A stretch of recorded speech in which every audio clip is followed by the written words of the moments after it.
Dear students, welcome to गिट्स measures. आज की इस वीडियो में बहुत ही इंपॉर्टेंट कॉन्सेप्ट एक्सप्लेन करने आया हूं, दैट इज कैशिंग। कैशिंग जो है वो क्यों बहुत ज्यादा इंपॉर्टेंट है, क्या इसके फायदे हैं, कैसे इसको इंप्लीमेंट करते हैं, सारी कहानी इस वीडियो में बिल्कुल रियल लाइफ एग्जांपल के साथ समझाऊंगा। तो गाइस फटाफट से वीडियो को लाइक कर देना, चैनल को सब्सक्राइब करना, अगर अब तक आपने नहीं किया, कर भी दिया तो और डिवाइसेस से सब्सक्राइब करवा सकते हो, शेयर कर सकते हो। सब्सक्राइबर बहुत जरूरी है। तो चलिए स्टार्ट करते हैं। सबसे पहले अगर मैं नॉर्मल सिचुएशन की बात करूं, जो आपको पता है, आप डेली लाइफ में यूज भी करते हो। हम सब क्या है, यूजर्स हैं। हम क्या करते हैं, इंटरनेट से अपने डिवाइस को क्या करते हैं, कनेक्ट करते हैं, ठीक है। और उसके थ्रू क्या करते हैं, कोई ना कोई वेबसाइट, कोई ना कोई एप्लीकेशन को ओपन करते हैं। तो हमारी रिक्वेस्ट कहां पे जाती है, एप्लीकेशन सर्वर पे जाती है, क्योंकि सर्वर ही सारी रिक्वेस्ट को क्या करता है, हैंडल करता है। अब सर्वर के पास अपने आप तो डेटा नहीं पड़ा, वो क्या करता है, डेटाबेस में आपकी रिक्वेस्ट को भेजता है।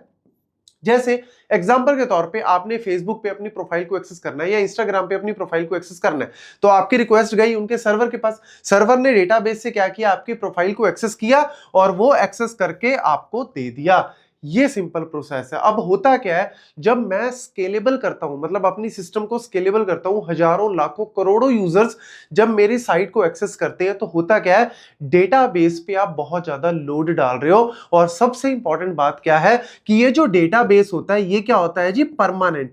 अब परमानेंट डेटाबेस स्टोरेज का मतलब क्या हो गया कि आप अपना डेटा जो है वो हार्ड डिस्क के अंदर स्टोर कर रहे हो। हार्ड डिस्क कह लो, एसएसडीज कह लो, या फिर टेप ड्राइव्स कह लो, बट वो टेप ड्राइव्स कम यूज होती है क्योंकि वो बहुत ज्यादा स्लो है।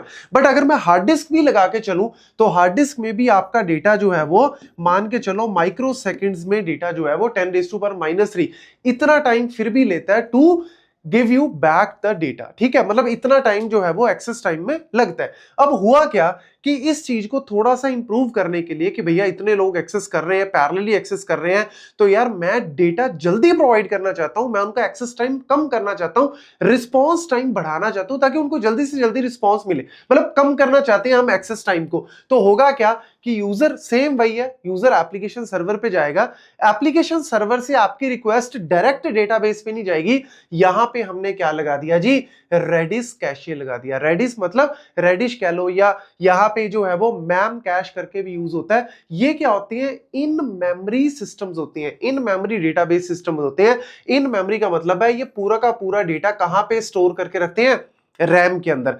रैम आपको पता है टेम्परेरी स्टोरेज है, लेकिन वेरी वेरी फास्ट। मतलब यहां से आप data micro second, even nano second तक में डेटा निकाल सकते हो। तो ऑब्वियसली कहां माइक्रो सेकंड, और अगर मैं नैनो सेकंड की बात करूं 10⁻⁹, मतलब दोनों के बीच में 10⁻⁶ का फर्क है, which is a very very huge. तो यहां पे मैं क्या करता हूं कि हमेशा रिक्वेस्ट को डेटाबेस में भेजने की बजाय मैं सीधा रेडिस कैशे से या रैम से ही डेटा को वापस दे दूंगा। मतलब मैं मोस्ट इंपॉर्टेंट डेटा को यहां पे रख लूंगा। जैसे यूजर की जो फीड्स है, यूजर के जो सेशंस है, ट्रेंडिंग टॉपिक्स है, एपीआई रिस्पॉन्सेज है, उन सबको मैं मेनली कहां पे रख लूंगा, यहां पे रख लूंगा, ताकि जैसे रिक्वेस्ट आई यहीं से आपको रिस्पॉन्ड दे दिया, डेटाबेस पे बार बार जाने की जरूरत नहीं है, तो टाइम मेरा बच गया। अब होगा क्या यहां पे, ऑब्वियसली सारा डेटा तो हम यहां पे नहीं रख सकते। अगर आप सारा डेटा ही रख सकते होते तो हार्ड डिस्क को लगाने की जरूरत ही क्या है। एक रीजन तो ये हो गया कि हार्ड डिस्क आपकी परमानेंट स्टोरेज है, और रेडिस में जो कैश है ये आपका परमानेंट नहीं है, ये तो वोलेटाइल है। तो ऑब्वियसली क्या हो सकता है, पावर फेलियर में डेटा लॉस हो सकता है। बट दूसरा इंपॉर्टेंट रीजन क्या है, एक्सपेंसिव। अगर आप जीबीज, टीबीज, पेटाबाइट्स ऑफ डेटा को रैम में रखोगे तो कॉस्ट बहुत ज्यादा बढ़ जाएगी। तो हम लोग क्या करते हैं कि मोस्ट इंपॉर्टेंट डेटा को जो ज्यादा यूज हो रहा है उसको आप रेडिस में रख दो, बाकी आपका डेटाबेस में। तो लेट्स सपोज अगर मेरा सारा, मतलब 90% केस में अगर डेटा यहीं से मिल गया, कैश हिट हो गया, तो आप यहीं से वापस दे दो। अगर इन केस कैश मिस होता है कोई 2-4% में, 10% में, तो फिर कैश मिस के केस में फिर तो डेटाबेस पे जाना पड़ेगा। डेटाबेस से आप डेटा जो है वो रेडिस में भी अपडेट कर दोगे, क्योंकि उसकी रिक्वेस्ट आई है तो हो सकता है दोबारा से फिर आए, तो आपने रेडिस में भी सेव कर दिया और यूजर को भी दे दिया। तो इस तरीके से जनरली काम चलता है। ये बड़ा इंपॉर्टेंट है। और यहां पे जो रेडिस है, मेनली जो है वो सबसे ज्यादा रेडिस यूज होता है। और ये क्या करता है एक्चुअल में, ये की वैल्यू पेयर में डेटा को स्टोर करता है। की वैल्यू पेयर डिस्ट्रीब्यूटेड वे में डेटा को स्टोर करता है। और वैल्यू में सिर्फ आपका एक टाइप का डेटा नहीं, स्ट्रिंग है, नंबर्स है, लिस्ट है, सेट है, सारे टाइप के डेटा को की वैल्यू में स्टोर कर सकता है। It is very very fast. अब यहां पे एक छोटा सा पॉइंट और बताना चाहता हूं। कई बार स्टूडेंट को लगता है कि कैशिंग का मतलब है रेडिस ठीक है, Redis is a very very important concept, आपको पता होना चाहिए इन मेमोरी जो मैंने भी बताया, लेकिन सिर्फ रेडिस में यूज नहीं होता, आपका पूरे कॉन्सेप्ट में यूज होता है। देखो सबसे पहले अगर मैं एग्जांपल के तौर पे आपको बताऊं, यूजर की रिक्वेस्ट क्या होती है जी, सबसे पहले डीएनएस सर्वर पे जाती है। क्यों?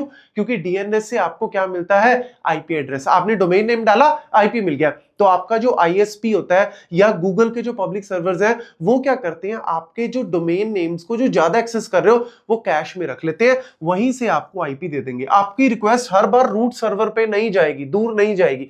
फिर उसके बाद यहां से मेरी रिक्वेस्ट गई इंटरनेट पे जाने से पहले, लेट्स सपोज मैंने फॉरवर्ड प्रॉक्सी लगा रखा है। अब फॉरवर्ड प्रॉक्सी भी बड़ा इंपॉर्टेंट है। फॉरवर्ड प्रॉक्सी क्या करता है, आपके इंस्टीट्यूट ने, कॉलेज, यूनिवर्सिटी ने, कंपनी ने लगा रखा है, तो कुछ डेटा ये भी कैश कर लेता है। तो मतलब आपके यहां पे रिक्वेस्ट इंटरनेट पे जाने से पहले ही हो सकता है यहीं से आपको रिस्पॉन्स मिल जाए। इवन बहुत सारा डेटा आपकी मशीन के अंदर भी आपके ब्राउजर जो है वो खुद कैश करके रख लेते हैं, ताकि हर बार आपकी रिक्वेस्ट दूर ना जाए, कुछ डेटा मैं यहीं से दे दूं। तो ये सारी चीजें जो है वो कैशिंग का ही कॉन्सेप्ट है। इवन रिवर्स प्रॉक्सीज को हम लोग यूज करते हैं, मैं ऑलरेडी पढ़ा चुका हूं। रिवर्स प्रॉक्सीज में भी क्या होता है, आपका डेटा जो है वो कैश करके रख लिया जाता है। मतलब ये सारी की सारी चीजें, इसके बाद आपका जो सीडीएन है, कंटेंट डिलीवरी नेटवर्क, वो भी क्या करता है, ये सारा का सारा जो है वो स्टैटिक डेटा को सेव करके रखते हैं। मतलब वो डेटा जो फिक्स है, जैसे लोगोज है, बैनर्स है, थंबनेल्स है, वो मैक्सिमम चीजें आपकी फिक्स होती हैं, तो वो फिक्स डेटा को यहां पे सेव कर लेते हैं। और जो डेटा चेंज हो रहा है, जैसे स्टोरीज वगैरह लगा रहे हो आप, वो चीजें चेंज हो रही हैं, तो वो डेटा आपका मान के चलो कि एप्लीकेशन सर्वर के बाद यहां पे रेडिस में सेव करके रख लेते हैं, और फिर इसके बाद मेरा डेटाबेस आता है, तो यहां से रिक्वेस्ट आपकी हैंडल हो जाती है। तो याद रखना बस कि सिर्फ रेडिस नहीं है, इसके अलावा और भी है। जैसे आपकी मशीन भी कैश करके रख लेती है, जैसे इंस्टाग्राम लोगो, व्हाट्सएप की रीसेंट चैट्स वगैरह, ठीक है। फॉरवर्ड प्रॉक्सीज है, ये भी आपके इंस्टीट्यूट्स वगैरह क्या करते हैं, जैसे कुछ होम पेजेस हैं उनको कैश करके रख लेते हैं। इसके अलावा CDN cash, this is very very important. Static data जैसे थंबनेल्स, वीडियोस, रील्स, जो अभी अभी कोई ट्रेलर आया है तो उसको भी मैं यहां पे क्या कर लेता हूं, सेव करके रख लेता हूं, ताकि रिक्वेस्ट को ज्यादा दूर जाने ना पड़े।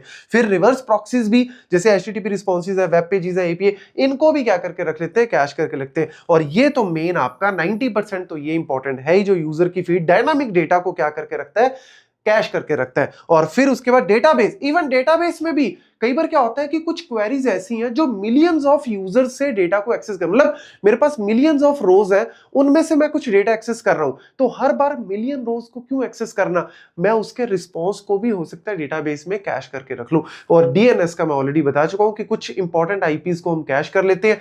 ये सारे के सारे कैश के ही टाइप्स हैं, आप ये लगा के चलो, सिर्फ इसको मत मानना, all are the examples of cash.